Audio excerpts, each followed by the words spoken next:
o que Deus tem falado durante a pandemia. E eu pergunto para você, o que Deus tem falado para você durante essa pandemia? Eu quero te falar o que Deus tem falado para mim e para alguns irmãos. E olha, é muito forte. Antes de eu entrar exatamente no que Deus tem falado, deixa eu te dar uma boa notícia. Achados fragmentos bíblicos semana passada por arqueólogos no Oriente Médio, perto da cidade de Jerusalém. Sabe, queridos, há muitos anos atrás, os últimos achados que tiveram fragmentos achados pela arqueologia foi em 1947, 48, perto do Mar Morto, né? As cópias que foram datadas de 250 anos antes de Cristo. 250 anos, cópias das escrituras sagradas que foram achadas 250 anos antes de Cristo. O primeiro rolo que foi achado foi o rolo do profeta Isaías, escrito em hebraico. E o que isso tem a ver comigo, pastor? O que isso tem a ver com os dias de hoje? Calma, vou chegar lá. Primeiro eu quero dizer que esses achados, esses fragmentos que foram achados, por exemplo, este rolo dos escritos do livro de Isaías, escritos em hebraico há 250 anos antes de Cristo, comprovam nada mais, nada menos do que a Bíblia que hoje nós lemos é uma Bíblia real e verdadeira. Por quê, pastor? Porque os estudos feitos em cima desses fragmentos ficou comprovado que a Bíblia que nós temos hoje, atualmente hoje, nas nossas mãos, ela é a mesma, praticamente a mesma. As mudanças são praticamente irrisórias, né? A Bíblia é praticamente a mesma, aqueles escritos lá, porque daqueles escritos até os dias de hoje, muitas traduções foram feitas, inclusive a tradução para o português, né? E do português foi feita primeiro para o espanhol, depois para o latim, assim foi, até chegar em nós hoje. Então, durante todos esses anos, mais de 2000 anos, a Bíblia foi traduzida várias vezes. E é uma pergunta que fica, será que alguém não introduziu algo? Será que alguém não botou uma história que não tinha? Pois bem, esses achados em 1947 comprovam, porque de lá para cá não foi só os fragmentos do livro do profeta Isaías, são vários fragmentos que foram achados já praticamente de quase todo o Antigo Testamento. Pasmem, é verdade, né? Estude aí para você ver. E o que ficou comprovado? Que o que estava escrito lá é praticamente a mesma coisa que nós lemos hoje. Muda, o que muda? Muda assim, vou dar um exemplo, por exemplo, né, de uma palavra em português. Por exemplo, farmácia naquele tempo era escrita com PH, hoje é com F. Então o que muda é isso, algumas palavras que eram escritas de forma antiga foram escritas hoje de uma forma mais moderna. Mas isso não muda nada, né? Não muda praticamente nada. A Bíblia é a mesma. Mas olha só, olha que interessante. Há 2 semanas atrás, a arqueologia achou nos arredores de Jerusalém, numa caverna chamada Caverna dos Horrores. Eu já vou te explicar por que é a Caverna dos Horrores. Foram achados mais 2 fragmentos de 2 livros da Bíblia do Antigo Testamento, Naum e Zacarias. E o que está escrito nesses fragmentos é o que está escrito na nossa Bíblia. Que parte que está escrita? Naum, do versículo 5 ao 8, do capítulo 1, do versículo 5 ao 8, e Zacarias, do capítulo 8 ao versículo 16. Querido, e se você for ver o que está escrito, eu vou ler para você depois aqui, é impressionante com o tempo que nós estamos vivendo hoje. Parece que Deus deixou um recado. Parece que Deus deixou aqueles fragmentos lá escondidinhos para serem achados em 2021, no meio de uma pandemia, como um recado. Como um alerta de Deus para nós. E isso é muito forte. Isso é muito forte. Então nós já tínhamos esses fragmentos lá do Mar Morto de 1947, 1948, que foram achados na década de 50, e que já nos deram provas de que a nossa Bíblia hoje é uma Bíblia muito, muito atual e muito verdadeira. Mas agora esses fragmentos que foram achados semana passada agora pela arqueologia, tá? Você pode ir no YouTube pesquisar, você vai ver. isso que eu estou falando, né? Eu tenho acompanhado o Rodrigo Silva, que é um dos pesquisadores mais fortes aí, um arqueólogo sério aqui do Brasil, que nós temos respeitado no mundo todo. Essa notícia eu peguei dele. Foram achados semana passada esses fragmentos do livro de Naum e do livro de Zacarias. Deixa eu ler para você o que diz nesses fragmentos. Olha só, Naum, versículo 3 até o 7 eu vou ler, tá? O Senhor é tardio em irar-se, mas grande em poder e jamais inocente aquele que é culpado. O Senhor tem o seu caminho na tormenta e na tempestade. Olha só, o Senhor caminha também na tormenta e na tempestade. E as nuvens são o pó dos seus pés. Ele repreende o mar, ele faz secar e minguar todos os rios. Ele desfalece Bazã e o Carmelo, e a flor do Líbano se murcha. Versículo 5. Os homens tremem perante ele, e os outeiros se derretem, e a terra se levanta diante dele, sim, o mundo e todos que nele habitam. Versículo 6. Quem pode suportar a sua indignação? E quem subsistirá diante do furor da sua ira? Preste atenção, olha que interessante. A sua cólera se derrama como fogo, e as rochas são por ele demolidas. O Senhor é bom, e é uma fortaleza no dia da angústia, e conhece os que nele se refugiam. Olha que forte.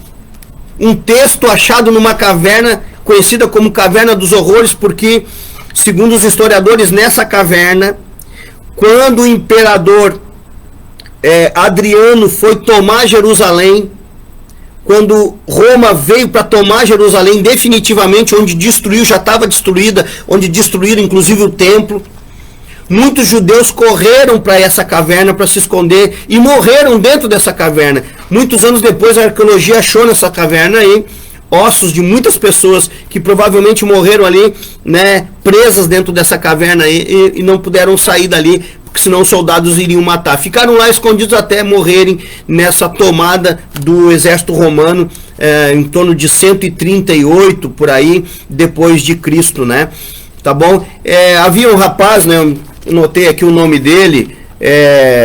Deixa eu pegar aqui como é que é. Bar-Kova. Havia um judeu chamado Bar-Kova que fez uma rebelião contra o domínio romano, né? E muitos judeus se rebelaram, muitos acharam que Bar-Kova era o Messias, né? E acabaram indo na onda do Bar-Kova. Aí Roma mandou, se eu não me engano, foram 10 legiões para o Oriente Médio para acabar com essa rebelião, e acabaram com Jerusalém, inclusive acabaram com o templo, conta a história. E muitos se refugiaram nessa caverna, né?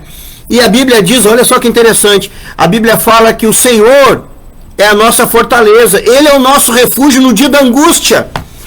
O problema é que esses judeus acharam que o Bar-Kova era o Messias, e aí acabaram, né, não tendo refúgio.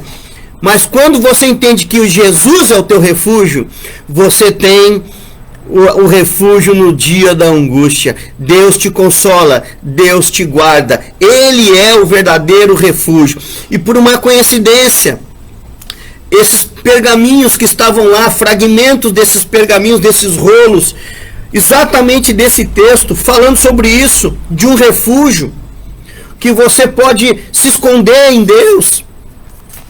E hoje em dia, querido, as pessoas estão passando por um momento onde todos estão passando por dificuldades, por angústia. Pessoas que a gente conhece estão morrendo aqui do nosso lado. Mas o Senhor continua sendo o nosso refúgio. O Senhor continua sendo a nossa fortaleza. Mas Deus nos dá um alerta. Ele diz, eu tenho também o dia da minha ira. Querido, o mundo tem provocado a ira de Deus. O mundo tem provocado a ira do nosso Deus pelo pecado, por uma vida promíscua, homossexualismo, adultérios, agora liberdade para o aborto, né? Mães estão matando as crianças no seu ventre antes de nascer, liberdade para o uso de drogas, países estão botando leis para as pessoas usarem drogas com liberdade nas praças. O mundo está provocando a ira de Deus. E é incrível que os arqueólogos achem fragmentos de texto da Bíblia onde falam sobre isso exatamente durante uma pandemia. E aí eu quero ler também aqui um outro fragmento que foi do livro de Zacarias, né? Foram 2, no capítulo 8, versículo 16. Olha só o que diz. Diz assim: eis as coisas que devem fazer. Falem a verdade, cada um com o seu próximo. Escutai o juízo nas vossas portas. Escute o juízo de Deus nas vossas portas. Segundo a verdade, em favor de paz. E no versículo 17 diz assim: nenhum de vós pense mal no seu coração contra o seu próximo, nem ame o juramento falso, porque a todas essas coisas me aborrece, diz o Senhor. Gente, fica claro aqui, é uma coincidência santa. Fica claro nesses 2 textos que Deus parece que guardou esses fragmentos para serem achados nesse período, para mandar um recado para todo mundo. Deus está dizendo: eu estou aborrecido com o jeito que as pessoas estão vivendo. Eu não gosto. E aí vem um alerta para a igreja também. Deus também está aborrecido com a maneira que a igreja está vivendo. A igreja está numa zona de conforto. A igreja está passando por um momento onde as pessoas não querem pregar, estão com vergonha de pregar, estão com vergonha de falar. Prega, igreja. Prega do teu Deus, fala do seu Deus. Abre uma live, prega para todo mundo. Falem a verdade, não se esconda. Zacarias diz: falem a verdade. Fica bem claro aqui. Fala aqui, ó: nenhum de vós pense mal no seu coração contra o seu próximo, nem ame o juramento falso. Fale a verdade, versículo 16, cada um com o seu próximo. E executai o juízo na sua porta. Sabe o que isso quer dizer? Dentro da sua casa. O mundo pode estar virado, mas dentro da sua casa você tem que obedecer a Deus. Você tem que servir a Deus. Você tem que obedecer os mandamentos de Deus, para que esse espírito de morte não entre na sua casa, para que essa doença não entre na sua vida. E se passar pela sua vida, você não vai ter maiores dificuldades de vencê-la. Cuide da sua vida, irmão. Cuide da sua saúde, mas cuide da sua vida espiritual. Deus está nos mandando um recado nesses dias. Alô, igreja. Alô, pessoas do mundo. Eu não estou gostando nada da forma que vocês estão vivendo. E quando eu fico irado, nada detém a minha ira. Para encerrar essa palavra, eu quero falar para você que nós fizemos uma vigília de 24 horas de oração agora no sábado, de sexta para sábado passado. Foi uma bênção, meu irmão. Foi uma bênção. Oramos pelas pessoas, oramos pelas famílias, oramos pela igreja. E no final da vigília, Deus, o Espírito Santo, tomou um dos nossos irmãos. E na hora que o bispo estava falando, ele interrompeu o bispo, clamando, chorando e falando. E quem conhece, eu conheço o irmão que falou, se ele fez isso é porque foi Deus, ele não faria isso por nada. E eu me lembro direitinho a frase que ele falou. Entre tantas coisas, uma frase chamou a atenção. Ele falou: eu vou mostrar para vocês a minha ira. Eu estou irado. A minha ira está vindo. Essa frase me chocou muito. Me chocou muito. E hoje eu estou entendendo melhor ela. Querido, Deus não está gostando da maneira que as pessoas estão vivendo. O mundo a gente sabe que está perdido, mas a igreja tem que se posicionar. Se você é cristão, se você é evangélico, se você diz que tem Deus no seu coração, tenha também a palavra de Deus no seu coração, tenha também os mandamentos de Deus no coração e se posicione. Tudo aquilo que não está na palavra, seja contra. Não vá na onda. Não vá na onda da modernidade, porque nem tudo que é moderno é divino. Vá na onda da palavra. Vá na onda daquilo que Deus tem falado na palavra de Deus, porque essa Bíblia é verdadeira. Ela é real e ela é viva. Amém? Eu quero orar com você agora, em nome de Jesus. Eu quero pedir para você que está comigo ao vivo, que está me ouvindo na rádio, no FM. Vamos orar juntos agora, em nome de Jesus.